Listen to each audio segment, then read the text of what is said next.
Sangeeta trading मध्ये तुमचं स्वागत आहे. आता आमचे 2 पार्सल आलेले आहेत. आता आपण बघूया त्याच्यामध्ये काय आहे.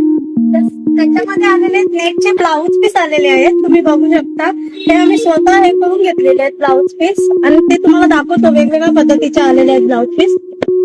हे बघा किती मस्त मस्त डिझाईन